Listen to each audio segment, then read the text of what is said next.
अगर आप high growth potential और मैक्सिमम रिटर्न्स के लिए इन्वेस्ट करना चाहते हैं तो आज की वीडियो आपके लिए है। आज हम बात करेंगे best small cap mutual fund की, जो छोटी कंपनीज में इन्वेस्ट करके आपका पैसा बड़ा बनाने की शक्ति रखते हैं। लेकिन small cap funds high risk के साथ आता है। तो कौन से फंड्स 2025 के लिए सेफेस्ट और मोस्ट रिवार्डिंग ऑप्शन है, ये हम डिटेल में समझेंगे। एंड तक ज़रूर देखिएगा क्योंकि ये वीडियो आपके फाइनेंशियल गोल को नेक्स्ट लेवल पर ले जाने में मदद करेगा। तो चलिए वीडियो शुरू करते हैं। बेस्ट स्मॉल कैप का नाम जानने से पहले ये समझ लेते हैं कि स्मॉल कैप म्यूचुअल फंड होता क्या है। So small cap mutual fund invest in companies which rank 251 and below in terms of market capitalisation. इनके पूरे पोर्टफोलियो में एटलीस्ट 65% इनको स्मॉल कैप म्यूचुअल फंड में इन्वेस्ट करना होता है। बाकी का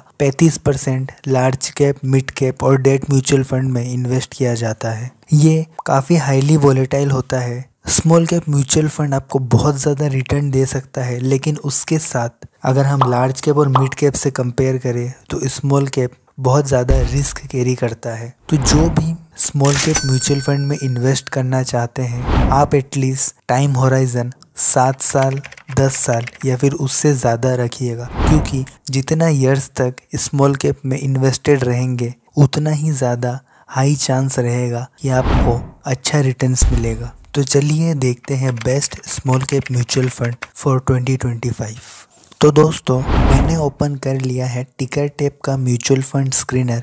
क्योंकि हमें स्मॉल कैप म्यूचुअल फंड में इन्वेस्ट करना है तो हम इक्विटी के सेक्शन में आ जाएंगे और यहाँ हम सेलेक्ट कर लेंगे स्मॉल कैप फंड को। टोटल 29 म्यूचुअल फंड निकल के आया है।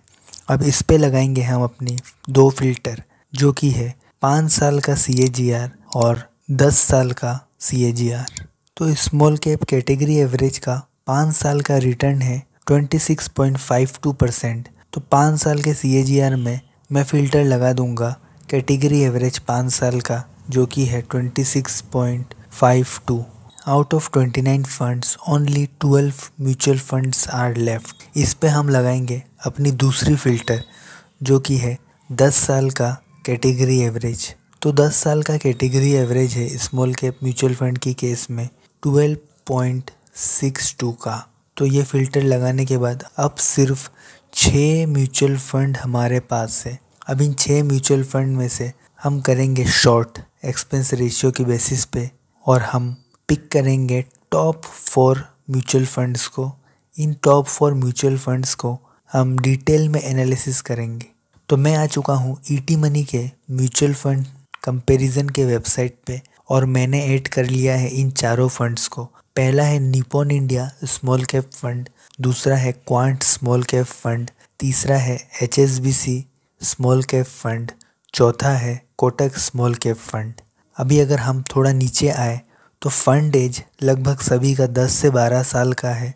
मार्केट कैप की बात करें तो सबसे ज़्यादा है निपॉन इंडिया का ऑलमोस्ट 62,000 करोड़ का। उसके बाद है क्वांट स्मॉल कैप का लगभग 26,000 करोड़ के आसपास का।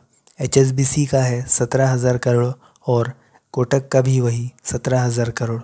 रिटर्न्स की बात कर ले तो एक साल तो लास्ट 1 ईयर में सबसे ज़्यादा रिटर्न रहा है Kotak small cap mutual fund का, और 3 साल की बात करें तो सबसे ज़्यादा रिटर्न है Nippon India small cap fund का। 5 साल की बात करें तो सबसे ज़्यादा है क्वांट स्मॉल कैप फंड का। अब बात कर लेते हैं दोस्तों रिस्क मेज़र की। तो इन चारों म्यूचुअल फंड में से सबसे ज़्यादा अल्फ़ा है Nippon India small cap fund का। अल्फ़ा जितना ज़्यादा हो उतना अच्छा माना जाता है। तो निपॉन इंडिया का है 6.5 का। उसके बाद सबसे ज़्यादा है HSBC का 4.98 का। नेक्स्ट है बीटा।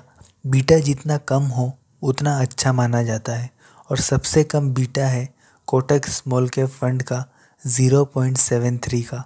उसके बाद है शार्पे रेशियो। शार्पे रेशियो जितना ज़्यादा हो उतना अच्छा माना जाता है। शार्पे रेशियो सबसे ज़्यादा है Nippon India small cap fund का। अगर आपको इन पैरामीटर्स का मतलब नहीं पता तो मैंने ऑलरेडी इस वीडियो में इन सारे पैरामीटर को एक्सप्लेन कर रखा है, so do check that out. Sharpe ratio के बाद आता है शॉर्टिनो। शॉर्टिनो अगेन जितना ज़्यादा हो उतना अच्छा माना जाता है, तो शॉर्टिनो सबसे ज़्यादा है Nippon India small cap fund का।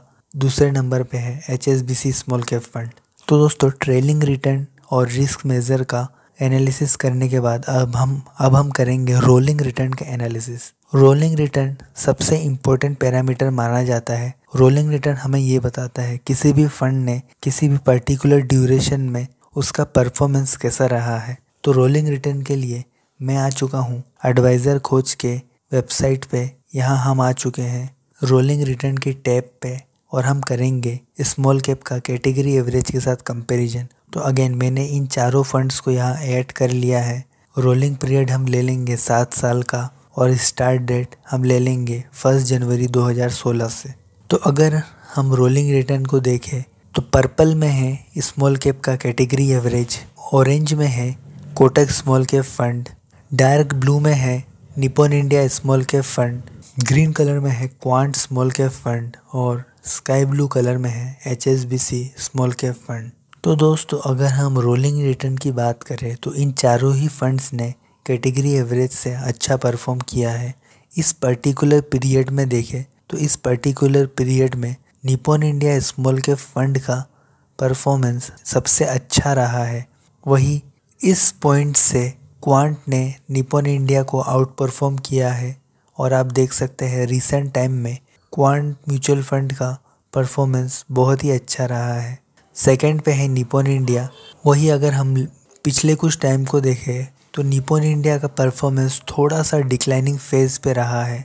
वही अगर हम HSBC और कोटक की बात करें तो इनका भी रोलिंग रिटर्न अच्छा है, लेकिन अगर हम इन चारों में से देखें तो सबसे अच्छा क्वांट स्मॉल कैप और निप्पॉन इंडिया स्मॉल कैप का है। तो दोस्तों इन पांचों में से सबसे कम एक्सपेंस रेशियो है कोटक स्मॉल कैप फंड का 0.51 का और बाकी का लगभग सिमिलर ही है 0.68 से 0.65 का। अगर हम ट्रेलिंग रिटर्न की बात करें, रोलिंग रिटर्न की बात करें या फिर वोलेटिलिटी की बात करें, अल्फ़ा, बीटा, शार्पे रेशियो या फिर शॉर्टिनो, इन चारों म्यूचुअल फंड में से दो म्यूचुअल फंड का परफॉर्मेंस काफ़ी अच्छा रहा है। वो है Nippon India small cap fund और क्वांट स्मॉल कैप फंड। ये दोनों ही म्यूचुअल फंड काफ़ी अच्छे हैं और क्वांट का परफॉर्मेंस रिसेंटली निप्पॉन इंडिया से भी काफ़ी अच्छा रहा है। लेकिन इन दोनों का नाम जान के आप इन्वेस्ट मत कर लीजिएगा। इन्वेस्ट करने के पहले आप अपना रिस्क एपेटाइट, आपका गोल क्या है, कितने टाइम तक इन्वेस्ट रहने वाले हैं मार्केट में, टाइम होराइजन वगैरह आपका क्या है, इन सभी को कंसीडर करके ही अपना खुद का रिसर्च करिएगा और फिर इन्वेस्ट करिएगा। आज के वीडियो के लिए सिर्फ इतना ही। उम्मीद करता हूँ ये वीडियो आप सभी के लिए हेल्पफुल रहा होगा और जल्दी मिलेंगे एक नए वीडियो के साथ।